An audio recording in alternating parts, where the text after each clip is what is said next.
We'll try to help you. Okay, so we are here. Today in America is May 5th. We are here with some of our Watershed colleagues. I want to welcome everybody to this conversation that's watching. And we have each colleague, I would ask you to introduce yourself before you speak so that the people know who you are. I don't want to introduce us right now because we might have one or two more join us, and then I would forget to do that. So just quickly introduce yourself. My name is Jeff Ostrowski. I'm currently the president of Corpus Christi Watershed. Very pleased to be here with my colleagues, and today we're just going to do something very simple. We're just going to speak very briefly about a piece of music that we find inspiring and amazing and powerful. And of course, there are so many different pieces, but it made it pretty easy for us to choose at least one because, of course, we're musicians and that's what we do, and we're in love with music. So that's what we're about. Now, what I wanted to talk about today, just briefly, it's one particular piece from a mass. It is a mass by Father Cristobal de Morales, and I just want to talk about the Gloria from that mass. And I would say that the entire mass, it's a very unified mass in the sense that throughout the entire mass, there's a chanson melody that repeats literally from the beginning of the mass to the end. All three movements of the Credo, all through the Gloria, all through the Credo. I'm sorry, all three movements of the Kyrie, all through the Gloria, all through the Credo, all through the Sanctus, Benedictus, Agnus, all three movements of the Agnus, and also all three extra movements because he wrote extra movements for the Sanctus, Benedictus, Hosanna, and all three Agnus Dei movements. So he wrote 3 extras, so you have 6 extra. So by the time you're done, you have about 12, 13 different movements, and the chanson melody goes in the top melody for the entire thing. And now I realize in college we sang this actually, and the girls were getting extremely upset because if you were, I believe it was soprano 2, you literally just sang the chanson melody every day, just endlessly. But it was a piece that was the famous favorite piece of the Emperor Charles V. And I would, of course, we could talk about this for a long, long time. I would just limit my conversation to 2 aspects of it. First of all, it was an important composition in the life of Father Morales. He was part of the Sistine Chapel. They had 32 singers, and they had all these rules that you had to obey to be in. And they would test you on sight singing. They would test you on plain song. They would test you on all these different things. And if you broke the rules, you would be demoted to a different level. The choir had all of its own levels, and they made up their own rules, and they voted on them. So if you did something wrong, for example, one time they started fighting with somebody because the director gave somebody a part that he didn't want to sing. So they started fighting in front of the Pope. So he got demoted down to level 1, which meant that he was the one who had to carry the heavy choir books out, because that's what the level 1 people did. So the point is, it was a very important position, and I like this composition because in a certain sense, Father Morales had to kind of prove himself, you know, to show what he could do. And without going into all the details, we kind of know when the piece would have been sung, because there were only 3 times that the Pope met with the Emperor Charles V. And on one of the occasions, he brought all his singers with him, and the Pope used his own money, and he bought them all special velvet cassocks and surplices and so forth. Anyway, so without going into all the details, we pretty much know when this would have been sung. And so it was his opportunity to show what he could do. And boy, I mean, did he deliver. I mean, every movement is just incredible and forward looking, and it shows so much. So all I wanted to say today was, and then I'll end with this. With the chanson melody, he always saves, the entire mass is beautiful, but the very best parts are in a particular part of the chanson. The chanson is talking, mille regrets basically means 1,000 regrets at having to leave you behind. It's somebody talking about how they miss somebody so much, okay? And it talks about the pain of separation. And whenever that part comes in the chanson, Morales does something incredible, and he always has a kind of something up his sleeve, okay? And so today, all I wanted to say was the one part in the Gloria, he planned it perfectly so that right when the chanson gets to that part, that special part that I'm telling you about, where it talks about the pain of separation, he planned it so that it would be the holy name, Jesus, the holy name, Jesu Christe. And at that moment, he just does all these special techniques. For example, something with, without going into the details, he used something special in terms of the what's called the black notes, where you break into 3 in certain voices and so forth. And anyway, it just struck me, I was listening to it the other day, it struck me that he delivered. When it came time to show the other people what he could do, he delivered in the most amazing way. Because as composers, a lot of us here are composers in this conversation. It's hard enough to write counterpoint. It's hard enough to write beautiful music, but then to be able to plan it just perfectly at the holy name, to have all these things happening there, amazing stuff. So that was what I brought in, and that's my example. And now, if Wilfred, if you could tell us a piece that you want to talk about, that would be great. Can we ask you questions? Yes, yes. So, is that a parody mass or a chanson mass, or what would it be called?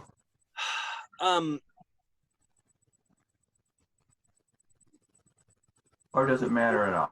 Well, it would be kind of a cantus firmus mass in a way, but a very strict one. And we didn't even get into the fact that he wrote different substitute movements. That'll have to be another conversation. It's fascinating. It's unbelievable. But I would say I think it would be called a cantus firmus mass. The only problem is that the cantus firmus is not exactly religious. It was a secular song. Right. But also, it was a very strict, I mean, you would be hard pressed to find any other mass that is so strict that you use. And I think it's because he wanted the emperor to hear it. Right. When they were singing for the emperor, it was part of getting a peace treaty between the emperor and somebody else. And I think that's why he did that, so it was very much apparent. I mean, you can find some other masses that do it so strict. Guerrero, his student, right, who studied with Father Morales, he wrote a mass, Beata Mater, where the Gloria, the entire credo is a perfect canon between soprano and alto. The entire thing.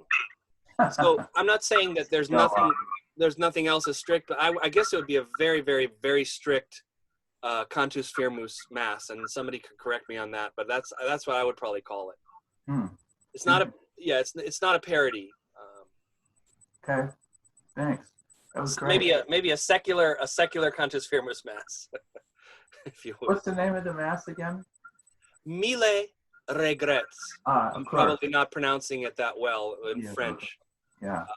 I think it means 1,000 regrets, basically. 1,000 regrets at leaving you behind. 1 million regrets, many. 1 million regrets. Whatever, yeah.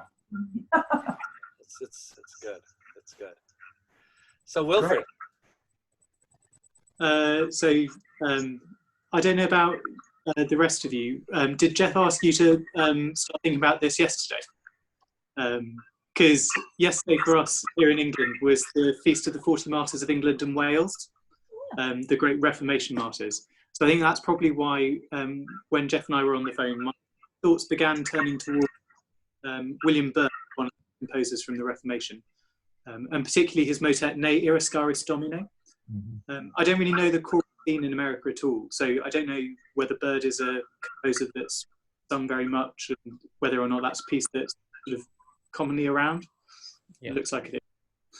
So Byrd was born under King Henry VIII in about 1540, and that's within a decade or so of the executions of St. Thomas More and St. John Fisher. And so his life coincides with the Protestant Reformation in Western Europe.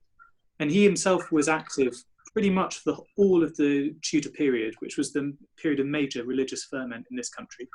He dies in 1623, so by that time we're out of the Tudor period into the Stuarts with James I.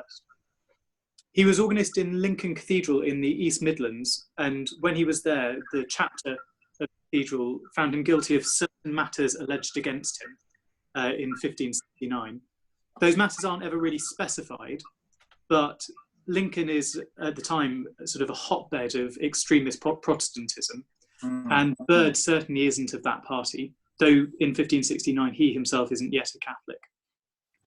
So the following year, 1570, is the year that Pius V excommunicates the Queen, Elizabeth I, and that's a turning point in the history of English Catholicism, really, because it brings a great deal of persecution onto the Catholics, because all of a sudden they've been released from their obedience to the Queen by the Pope, and that leaves her open to assassination.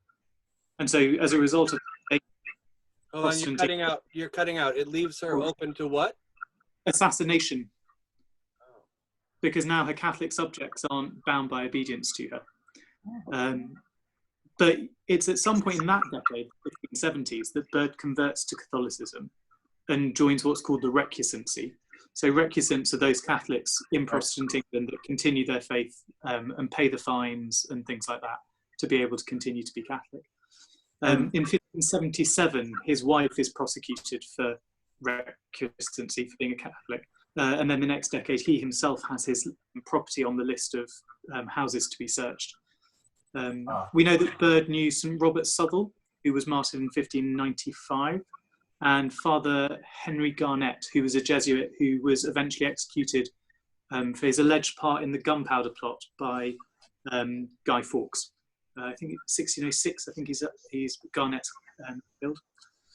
So Ne Iriscaris, this piece I wanted to introduce, was probably written in 1580 or 1581. And I came across it first when I was a little kid, singing at the Brompton Oratory with my school choir. But here in the UK, as it sounds like in the US, it's very popular as a piece of music, particularly its second part, Civitas Sancti. So it's sort of become part of my annual life. It comes to Lent a few times a year. And it's in two parts, and it's a communal supplication for mercy. The text is from Isaiah 64. And it says, "Do not be angry beyond measure, Lord. Do not remember our sins forever. Oh, look upon us, we pray, for we are all your people. Your sacred cities have become a wasteland. Even Zion is a wasteland. Jerusalem, a desolation." So there's a musicologist called Joseph Kerman, who's looked quite a lot at Byrd's music and Byrd's life. And he matches it with two other motets, which he calls the Jerusalem motets. Those other two are Vide Domine Afflictionem and Tribulationis Civitatem. And he puts them together because the text image of Jerusalem and the Babylonian captivity is a recurring theme in all three of them. I've always sort of read that as, I've just always assumed that it was that Jerusalem and Zion, which are desolate and wasted, stand in for England under Protestant rule. And with these, you can sort of see a much more Catholic influence in how he's written the music. So although he wrote Protestant music earlier in his life, he moves into a much more continental style with those Catholic overtones. So this piece, Ne Iriscaris, actually takes as its source a motet by the Franco-Flemish composer Philip van Wilder. And he was a lutenist that had been active in the court of Henry VIII. With that much more polyphonic, much richer Catholic influence, you sort of see these worlds colliding of Protestant England with its Catholic rectors who are reaching across the channel onto the continent for inspiration, but also for their priests, of course, because all of the English seminaries had decamped to France. So Dowie had the English seminary in Valladolid in northern Spain. So reaching across the channel for their priests, for their faith, but also for their compositional styles. The other thing that I love about this is... is it from Ash Wednesday, Be Not Angry? I'm not sure that, because it's not clear whether he'd have been writing for the Sarah Muse or the Roman Rite at that point. I think probably the Roman Rite, because I think the recusant priests that came from Dowie and from Valladolid were probably by that point using the Roman Rite. But I think it's a bit unclear at that point where this would fit liturgically. Aside from the similarities in text, I've been struck often by the similarities in the texture and the melody between Nea Iscaris and the Lamentations of Jeremiah by Tallis's contemporary friend, fellow Catholic Thomas Tallis. In both of these, you have those aching melodic arches that rise up as if they're like cries from the very depths of the composer's heart. In that last section of Nea Iscaris, you get this cascade of polyphonic entries, mourning the desolate Jerusalem. And the reason I find that quite so heartbreaking is because it contrasts so starkly with the block chords of Zion Deserta Factus that we heard just a few bars earlier. And so that sort of juxtaposition of the texture with like the tears flowing out of it as it cascades down through the pictures is just stunning. I mean, I love the variety of text with voices and all of that, but really for me, it's the harmony that gets me every time. He's planned it very carefully. It's very carefully put together as a motet. Both parts have an underlying structure of two parallel progressions. And both parts start and finish. You just cut out there. You just cut out there. They have an underlying what? They have an underlying harmonic structure of two parallel progressions, each part of it. But the middle section of each part of the motet, Nea Iscaris and Civitas, the two parts, the middle section of each of those parts just keep on moving around. So you don't ever feel at home in it. If you look at the piece that's back to Es Desert, it's like it's always looking for a cadence and it just can't find it. You end up on a cadence in D, and then you're thrust back into F with the Z on. But then the next couple of bars, you all of a sudden, you're in F, and then you get thrown in an E-flat major chord as if to just like swing you around a corner. So for me, it's really a piece of music that's by a man who isn't at home in his own country. It's sort of almost autobiographical. You can feel him being tossed around by the religious ferment that's going on all around him. He, like his piece, begins and ends in F, it's all F. He keeps firm in his home key, in his Catholic faith, but around him, it's just total uncertainty. Yeah, so that's why I love this one. Before we go on, can you just briefly just say who you are for the camera? Oh, of course, yeah. I'm Will Jones. I live in Cambridge in the United Kingdom. I teach in a secondary school and I'm doing a PhD in Germany at the Albert Ludwigs University of Freiburg in theology and sacred music. Yeah. Awesome. Well, before we go to Alfred, who's our resident bird scholar, I want to read what I learned yesterday. I want to show what I learned. It says here, Thomas Tallis was godfather to William Byrd's son, Thomas Byrd, and no one can doubt but that he also held to the old faith. So yeah, that's what I learned yesterday. Have you seen that beautiful, I don't know what you'd call it really, a beautiful choral piece called Tallis is Dead and Dies? Oh, yes, yes. Yeah. I performed that motet. It's really amazing. Tallis is dead. Yes. All right, Alfred. Well, you know, I was just going to make a little comment that, the recusant angle of that is very interesting because it probably would have been performed in the private chapel in one of the stately houses, right? I mean, because a lot of Byrd's Catholic music was probably written for that setting, don't you think? Yeah, very much. And I'm not even entirely convinced that it was necessarily liturgical. So you get accounts. There's an account in French that I've read of a servant coming to England and falling in with some Jesuits, and he gets taken to one of their houses. I think it might even be the Petrie house, who was one of the copies of Byrd's music we have is from that household. And when he gets there, there's Byrd and there's Henry Garnett, the Jesuit, and some other Catholic gentlemen mingling around, and they're all singing Tallis and Byrd's music together, just around the kitchen table. So it's not in a even. I mean, I guess it's sort of devotional, but it isn't even in a liturgical setting that they're performing some of this stuff. And then you get the phenomenon of things like Bird's Masses, when they were first published, were published without a front cover. So that they didn't have his name on, so that it couldn't be tracked down to him. Yeah. Nice. Okay, well, we wanna make sure to get to everybody. So Alfred, you wanna go ahead now? Sure. Yes, Alfred Calabrese. I'm Director of Music and Liturgy at St. Rita Catholic Church in Dallas, Texas. I almost chose a Bird piece. My two favorite Renaissance composers are Bird and Josquin des Prez. And I almost chose the Ave Verum Corpus of Bird. But instead, I chose the very important motet of Josquin, the Ave Maria Virgo Serena. It's a seminal piece. We don't know the exact date of the composition. It's sometime in the late 15th century. Some people have said 1476 or about there, but others, Joshua Rifkin, I think, said a little bit later than that. It's a fabulous piece from its text on down, but it's also very important because first of all, it was the first motet in the first book of motets published in 1502 by Petrucci. He chose this piece, which is a very famous piece by that time, as the first motet to start that book. And by the way, he also published, I think, 3 different books of sets of masses of Josquin. I think every other composer only had 1 book devoted to them. Petrucci published 3 books, I believe, of Josquin masses. So this tells you how important Josquin was to the beginning of the High Renaissance. We talk about Palestrina, Victoria, Bird, Guerrero, right? And Guerrero. But Josquin sort of gets left out a little bit because he's a little bit earlier and doesn't fall into that time period, perhaps. High Renaissance. The high, yeah.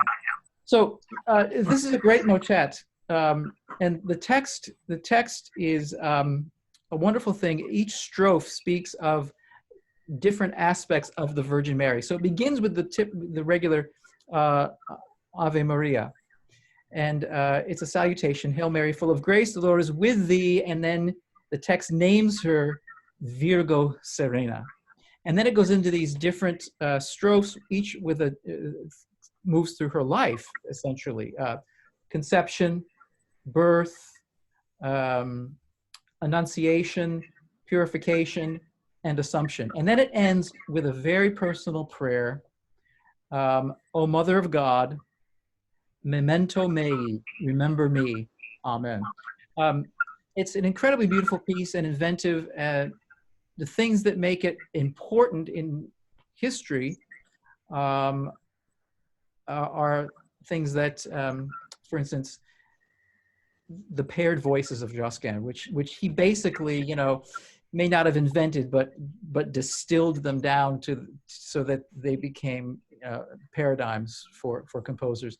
So pairs of voices in polyphony, copied again by another pair of voices, and then so those are very important. There's one strophe when it talks about the light. So it says, begins with talking about her birth. Hail thee, whose birth was to us a holy day, thou who surpassest the shining light in the east, the very sun. And there's this incredible ascending line, and the tenor line jumps an entire octave and sings above the alto line, and the whole thing ascends as if we're talking about the light and going up towards the sun. Another important thing that Renaissance composers tended to do, especially Josquin, were in moments of great solemnity, they would write more homophonically. And Josquin did this a lot. You can see it in the Masses, in the Crucifixus sections, or anything that has to do with the Virgin Mary. But there is one section in here when the text talks about her virginity. Ave vera virginitas, immaculata castitas. Hail thy true virginity and spotless chastity. And then it goes on to talk about her purification. And this is a wonderful moment because in this section, it's SATB and simple homophony, but the tenors are one beat removed from the soprano in a perfect canon with soprano line. And so it's an amazing thing.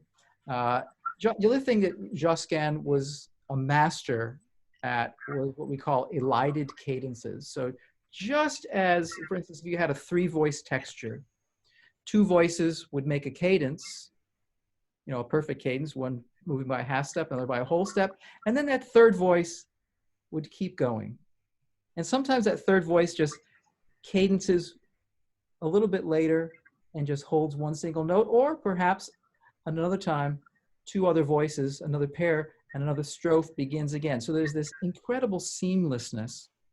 Each strophe has its own, you know, very distinct character. You can see that Josquin, you know, really loved the text by the way he wrote about, you know, said it. You know, the 2 things in the Middle Ages that people were crazy about were the Virgin Mary and the Eucharist, right? And that's why one of the reasons why this piece was so famous. The ending, though, is just so sweet when it talks about memento mei, and of course, you could kind of say this piece starts and ends in C, whatever C was. We don't know what pitch really was, right? I failed to say the beginning is a perfect imitation, beginning with a rising fourth. Ave Maria, each voice entering at that. And then after that, that's the most simple part of the piece. But then the ending with the Ave Maria memento mei, we end, of course, with an amen that is in 4 parts, no third, perfect, you know, open 5th ending. And it's just an incredible piece. It's not easy to sing. The tenor line's a little bit high, the alto line's a little bit low. One thing about it, though, if you want to perform this piece with mixed voices, women and men, and women altos, even if you have some male altos, the tenor line and the alto line are so similar in tessitura that the best thing to do would be to mix those parts up. So put some of your tenors on the alto and some of the altos on the tenor, because they're going to cross each other all the time, and that will help the timbres blend better so that we get that similar quality in those parts. But the Josquin Ave Maria Virgo Serena was probably the first important Renaissance piece I ever learned when I went to graduate school, and we spent a lot of time just on that piece, and it changed my life, that piece. So it's a lovely piece. I've conducted it several times, and hope we keep it in our repertoire. One of the things that they taught us in graduate school was that, okay, remember, it was not popular to sing music by dead people. That was not a popular thing. It was not until basically 20th century, they didn't sing music of dead people. However, Josquin was an exception. At least that's what they taught us, was that he was the one person. So, for example, even Palestrina might have programmed Josquin's music. And I think Palestrina wrote a mass based off of a Josquin melody, I think. But that was kind of, in other words, he was so popular and so great that even though he was dead, they still did his music. Well, he was also Martin Luther's favorite composer.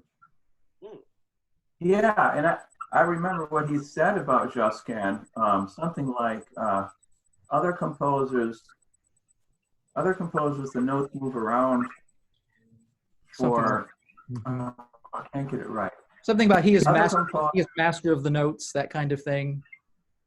Yeah, other composers are mastered by the notes, but he is master of the notes, something like that. That's right. That's right. What I'm saying. His influence was huge. Enormous. Yeah. You know, very, very huge in its time, for sure. The other guys that were writing along, I mean, I'm just going to say it. I'm not a huge fan of all those other guys around his time. That's some weird stuff of Akagem and all those other guys. But anyway, okay, so Fritz, Master Fritz. Introduce yourself really quick. Sure, Jeff. So my name is William Fritz. I am a music director at a parish here in Southern California at St. John the Baptist Catholic Church. And I, in addition to doing the choirs, I play the organ for the church there. I teach an all-boys high school choir, which is its own challenge. And then I also teach piano, and I do some composing on the side, both for the church and then for just for fun. So the piece that I decided to talk about, several years ago, I was learning about in composition about theme and variations. So I wrote a piece for organ. This isn't the piece that inspires me. But I wrote a piece, and I had this idea to send it off to the most famous organist that I could think of at the time. And I put it in a little folder, and I sent it off to Oliver Latry in Paris. And he actually wrote back to me, which when I was in my early 20s, and I thought, this is amazing. He wrote back to me. And he had some comments on my my writing. He said you need to take more harmony. So I did that. But he actually sent a CD along, saying, here's some of the things that we do here at Notre Dame in Paris. And it was a CD with a mass, and I'll probably mispronounce every French name I say from here on out. But it was the Massa Salve Regina by Yves Castagnet, who is the organist there. He plays on the choir organ. And I immediately fell in love with the way, from a composer's standpoint, the way that this mass is written. Castagnet he was born in, I'm bringing my notes up now, he was born in 1964, and he's held the position at Notre Dame for 25 years. At least that's what Wikipedia said last night. It took me a while to find the score to the work. And at first I was all ambitious that I wanted to perform it with the choir or just learn the organ part or something, because it's very French. It's very modern French. But I think it's not so far out there that it's avant-garde, where it doesn't kind of shock your ears, or it has elements of Messiaen, but it still maintains a tonal base, which for me was kind of the challenge that I, as a composer, wanted to take in my early 20s, was how far can I go before everything unwinds? I've since calmed down a bit since that. But when I finally got a hold of the score maybe 2-3 years ago, I had this CD on all the time. And I looked at it. The organ part is just, it's written for someone like Oliver Latry, or for one of those great organists who they're just a virtuoso and they just play.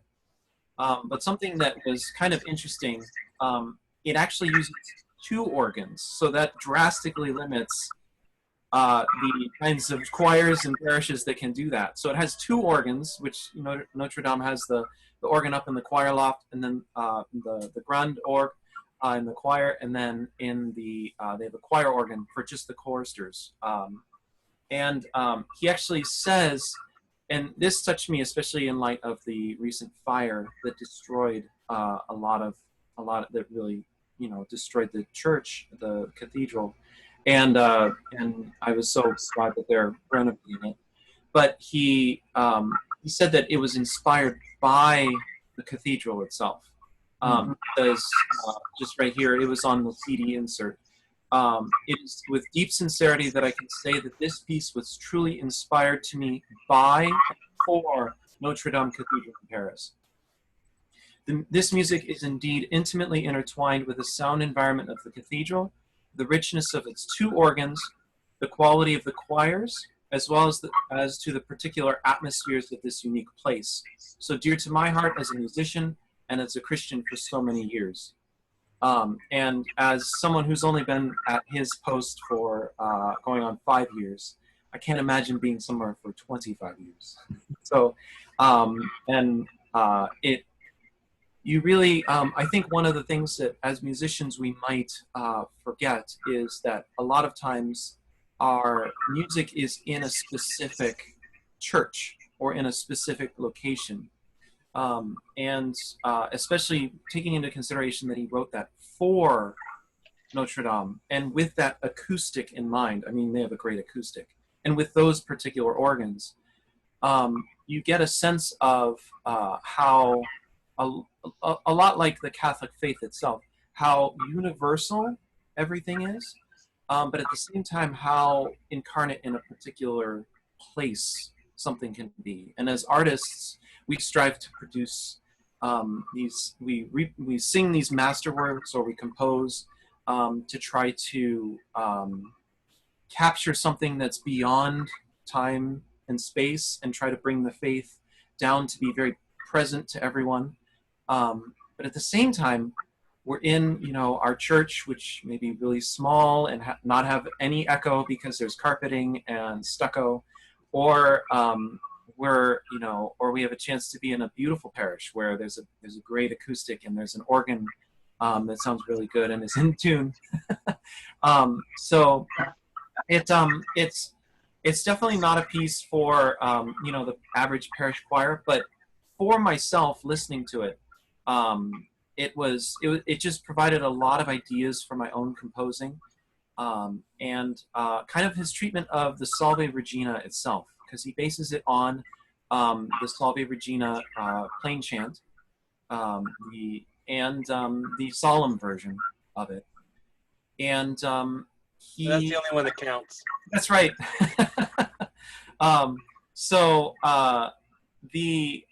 It's not, it doesn't fit any of the mass types of the Renaissance, but you just constantly hear almost the opening phrase, the Salve. You just hear that over and over, and it just gets permutated over and over and over. There are other sections that are highlighted, but definitely not as much as the opening line, because he really wants to evoke that opening kind of very open and very cathedral sounding melody. I think that's what really inspired. Let me ask, if I may, Billy, is Yeah. that the guy that you met, Alfred Olivier Latry? Is that the one that you brought to your church? It is. And he's the primary organist, and the one that you're talking about, Billy, is the assist, is also the organist, or No. The Oliver Latry was organist there. I'm not sure if he. Yes, he is. He still is. Okay. He's one of 3 titular organists at Notre Dame. Yeah. Yves Castanet is the choir organist, as you said. Choir organist. Right. Yes. Mm-hmm. nice. Do you know that mass at all? Alfred? Incidentally, we had. I think I heard it once on YouTube or something, but the two organ thing, obviously Viern's Messe Solennelle is 2 organs in that. Right. That's probably the inspiration. Yeah, definitely. And it that idea of having multiple instrumental ensembles, it reminded me of, totally not the same style, but similar in, I guess, the grand scheme of it. But well, now I forgot his name. He was at St. Mark's in Venice, Monteverdi, because he had the double choirs, and he used the acoustic, and just really kind of. Is this a mass that you know, Dr. Hamilton? No. Okay. I've met Mr. Castanet, though, when I was there. Very gracious man. Oh, nice. Well, sounds like we need to go out and buy the CD. You can find it on YouTube. A recording's on YouTube if you just type in Messe Salve Regina. We were sad when the church burned down and they all lost their job over there, and then we all ended up losing our jobs too because of all this. So yeah. COVID-19. Okay, Kevin Smith. Oh no. Yes, Kevin. Yes, Kevin Smith. That's your last name, right? Smith, yes. Okay, sorry. I got so many Kevins in my life. Oh, really? I'm working with a Kevin.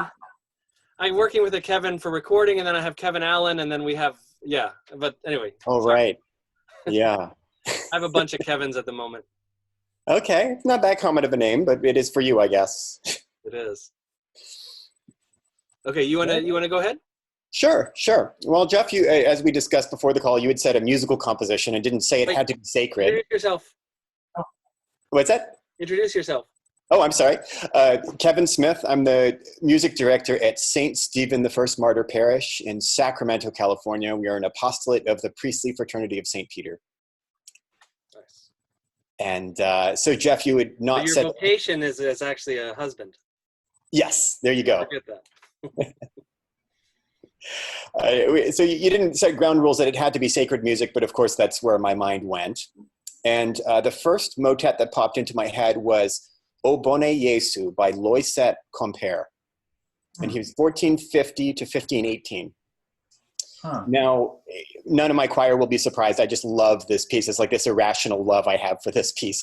Does that mean that it's my favorite motet of all time? Not necessarily. I think we just love different pieces in different ways. And this is one that's just kind of on my mind right now.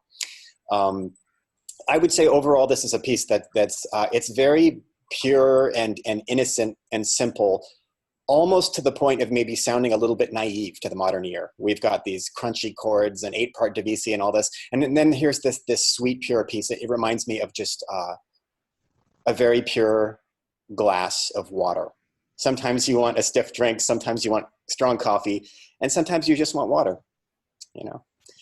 And so the text of this piece is from Psalm 12. O good Jesus, illuminate my eyes, lest I sleep in death, lest my enemies say that I prevailed against him. O Lord, into thy hands, Lord, do I commend my spirit. Thou hast redeemed me, Lord, God of truth.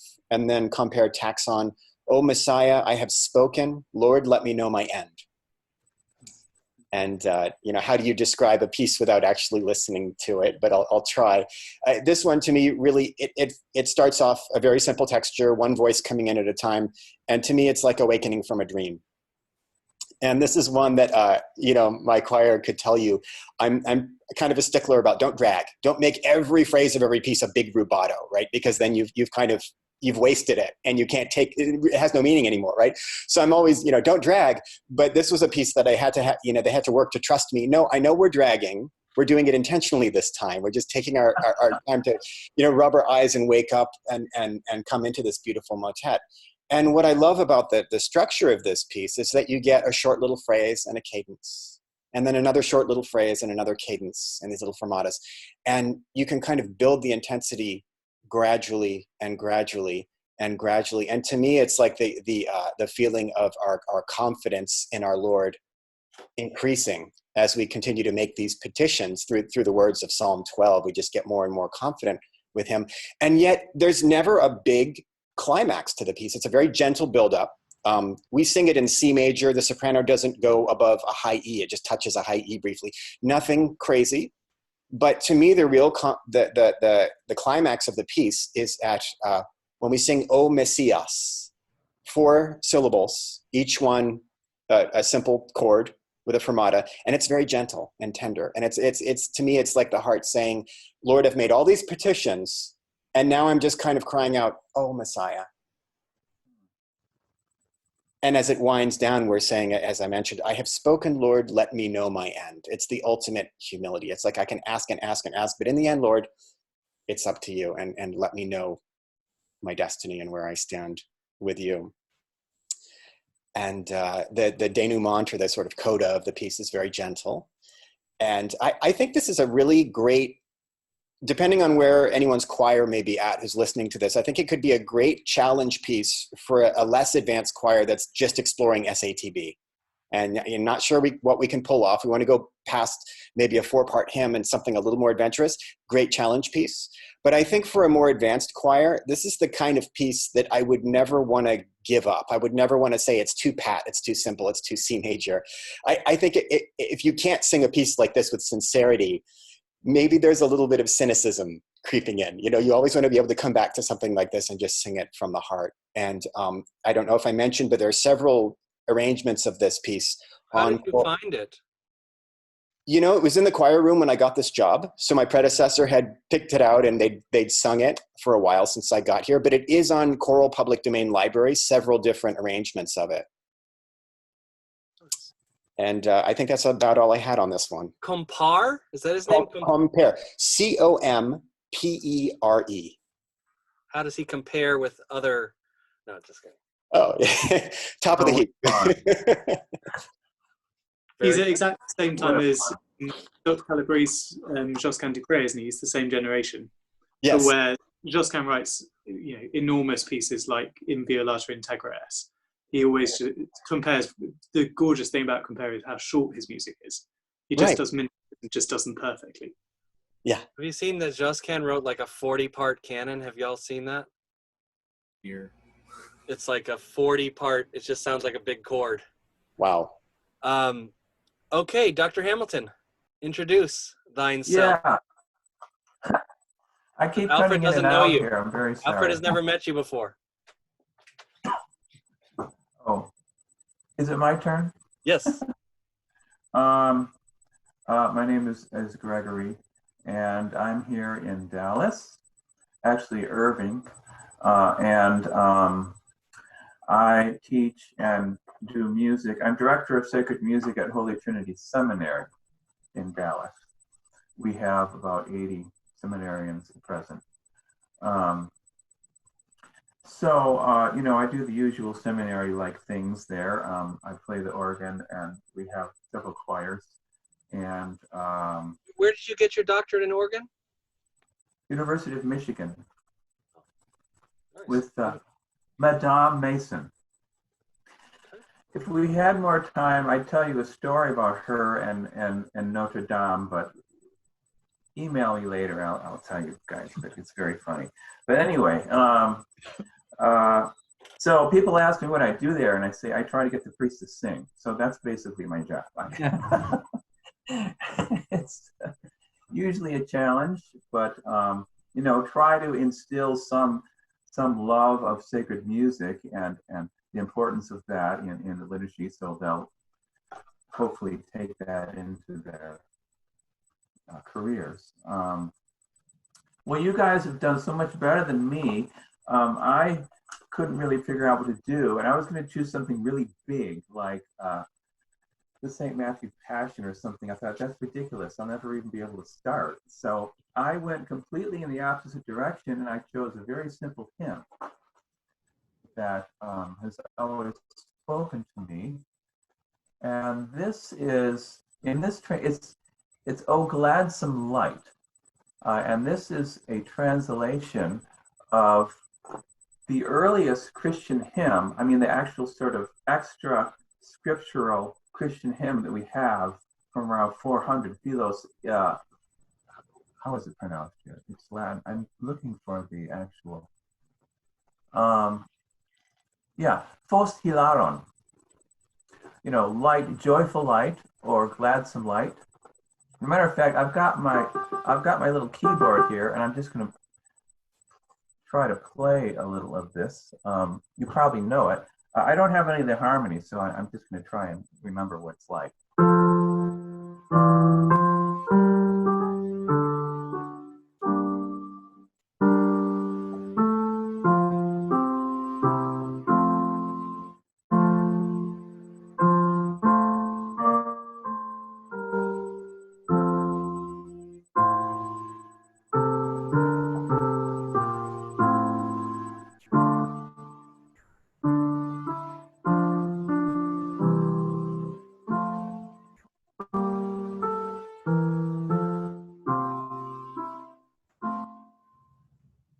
So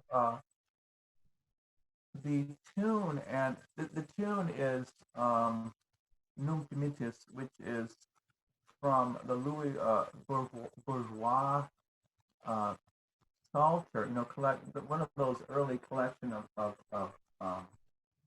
Presbyterian psalms, you know, psalters with all those tunes that were sung to you know, various metrical translations of the Psalter. I really like these tunes.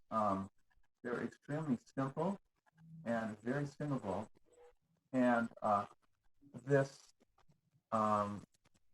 not sure who did the harmonization. It could be. I think it's probably by Bourgeois, because it's the harmonization is just basically all root position chords and a couple of inversions. No seventh chords. It's extremely Renaissance. In this case, I think it fits the text extremely well. The style of the. You're talking about the Genevan Psalter, correct? Yes. Yeah. Thank you. Yes. Does everybody know that? Does everybody know the Genevan Psalter? A lot of the hymns that we sing are in fact tenor lines from the Genevan Psalter. They're not soprano lines. And Oh, really? Yeah, well, you know, all those hymns that we know, like da da da da da da da dum, you know, right. they have a beautiful soprano above it. And I have to say, some of those are very, very beautiful, but I think those are actually basically written for people who don't believe in music at the liturgy. Isn't that right? The Calvinists didn't want any music at the liturgy, so they kept it real simple, if I'm remembering correct. What I remember about that is they didn't want any instrumental music. They thought that was extra biblical or super biblical. Of course, it depends which Calvinist you're talking about, which Reformed group, right? But that was the idea. They only wanted to have voices, as far as I understand. So these psalm tones were very simple and could be, sung by a basic harmonizing group. Alfred, So, are you familiar with the Genevan Psalter? I just want to ask Alfred one quick question. Are you familiar with that Psalter? Not especially. I wouldn't say so. The reason I say is because you can sometimes take a melody and they'll know it because they sing it, right? But you can sing it as a soprano, and then you can sing the other version. There's usually two versions. One with the soprano melody, and then it moves to the tenor. And people are, not just people, I am too. I'm fascinated. It's just beautiful to hear it all of a sudden with a descant, if you will. Anyway, Dr. Hamilton, go ahead. Was that you're saying it's from the Genevan Psalter, right? Uh-oh, did we lose him? No! Dr. Hamilton, are you still there? Gregory, come in, Gregory. Gregory, are you still there? You hear me now? There, you're back. Yes, sorry. That's okay. Well, I just wanted to read a little. The arrangement is, you say, is from the Genevan Psalter, the harmonies? Yes. As far as I understand. So the original hymn has 12 verses. Jeffrey, you probably know about this. I don't understand why in modern hymnals we cut all the verses. I mean, almost every hymn that we see in hymnals have more verses than were published. For example, I was just looking at, it escapes me. The evening hymn by Henry Light. Anyway, it has 16 verses in the original, and you only see 3 or 4 in various hymnals. But this particular hymn text is very beautiful, and in particular, I love, if you ever have a chance to look at, this is, I think, in the 1940 hymnal, and it's probably in one of yours, Jeffrey, I would imagine. At least the text is. This translation is by Robert Bridges, who was really a great English poet. And I didn't know much about him, but this kind of, made me look up some information about him and read some of his other poetry. And he's quite a fascinating character, a very fine poet. I don't know his religious faith or anything, but it's interesting that he was, though he was a Victorian, he was kind of an anti-romantic and was more of a classicist. And perhaps that is reflected in this translation, which is an especially fine literary translation. I'm going to read a little bit of it here for you.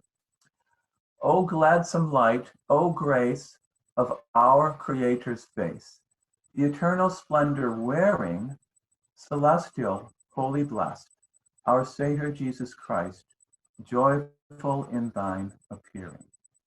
As fades the day's last light, we see the lamps of night. Uh-oh.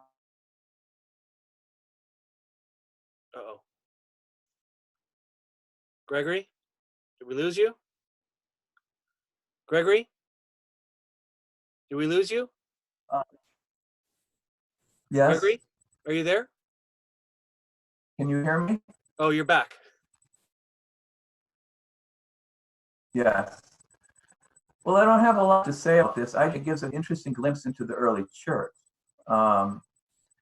And No, it's good. It's a good as it is segue. It's a probably good the, segue, Gregory, because also Veronica has done a lot of hymnals. I bet you she knows Robert Yeah. Bridges and the rest of it. mm-hmm. I actually copied a lot of her stuff, Okay. but we don't talk about that. Well, that's We heard the first part of that you read, but then I think you're having some internet connections there. Yeah. You want to hear the rest? Let's wait and see if because you're cutting out. Yeah. Let's go to Veronica really quick, because I think it's very early over there in her morning, and her people are probably waking up. Veronica, can we move to you really quick so we get you in here? Mm-hmm.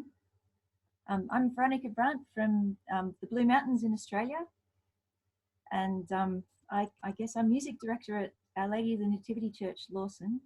The FSSP come out, or used to come out once a week for Sunday Mass. And yeah, I've got a very small choir, and most people can't read music, so we haven't done much polyphony in the church. But being stuck at home with 4 teenage sons, we've actually got together Regina Cayley by Gregor Eichinger, who I just had to Google since everyone's got lots of background on their composers. And I found out he's from Germany. He was born 15 something and died 16 something, so Renaissance sort of, or late. It's almost Shakespeare. Shakespeare's 1600s, isn't he? So, but it's a beautiful, the 4-part one. Every time I go to look it up, there's a 3-part one on CPBL, but this 3-part one is actually much more complex. The 4-part one has like a chorus, which is in 4 parts, in 3/4 time. And then the quia quem is in 3 parts in, hang on, where's it go? 4 parts, anyway, yeah, it changes time signature. And the bass gets a holiday for the quia quem moristi portare. So, because the bass parts in our family are the most unwilling people. Yeah, they say, oh yeah, we've got that part perfect. And then, yeah, How many total are in your house? How many total with all the children and your husband? 8 people. 8. 8, yeah, 8 people. Oh yeah, Bernard's here. Bernard, our boy soprano, is, yeah. So he's trying to wake up everyone so he can show off, but yeah, Monica wants to be asleep still. So. If memory serves, maybe somebody can correct me. Eichinger, I think, was a Palestrina associate, wasn't he? Or no? It says he was a priest as well. So. Anerio, I know, was a Palestrina associate. Felice Anerio, but maybe I'm confusing those two. Anerio was one of the group that was Palestrina's kind of little group, and they all they got together and destroyed the gradual. But that's another story for another day. So you're in quarantine there with 8 people and you sing, is that correct? Yes. Interesting. So one son can read music, and so he was doing the bass and he was singing the tenor and teaching the bass, and I was teaching the sopranos and singing the alto. So yeah, it worked out well. But I mean, you have plenty of places to go around and be outside. Over here, we are not allowed to go in the park. We're not allowed to go on the sidewalk. We're not allowed to go on the beach. You know, but don't you have kind of a big area out of in the mountains there? Yes, although they had been checking number plates. So if you're from out of the area, people are getting fined for traveling out of their area. So they closed all the main entrances to the famous bits, Echo Point. The tourist traps are closed, but the locals, yeah, they know there's 100 different ways to go for great bushwalks. We've got a lovely bushwalk at the end of our road. I think the public, like the parks with the play equipment are closed. Yeah, it's a bit crazy. But so your piece, if I heard, you were a little bit soft at the beginning. You said Regina Caeli by Gregory Eichinger. Yes. Is that what it was? Yes. Yeah, I had a feeling that you would be seasonal. So, has anyone done that piece? Yeah. I have. Kevin, you have? Yeah. Dr. Hamilton has? Yeah. Oh, man, you've all done it except me. You've all done it except me. I did not do that. Well, Now, then- Gregory, is your connection back? Did you just want to end with the rest of that poem, and then we should probably wrap it up? Is that okay? Sure. Yes. If your internet was kind of cutting out a little bit, Yes. Here, I will bring this up just a minute. unless it was Fritz hacking into your computer. Okay, second verse. As fades the day's last light, we see the lamps of night. Our common hymn outpouring, O God of might unknown, with the incarnate Son and Spirit blessed adoring. To thee of right belongs all praise of holy songs. O Son of God, life giver, thee, therefore, O Most High, the world does glorify and shall exalt forever. And you do that at your seminary? Yes, it's one of our most sung evening, Vespers hymns. Well, good.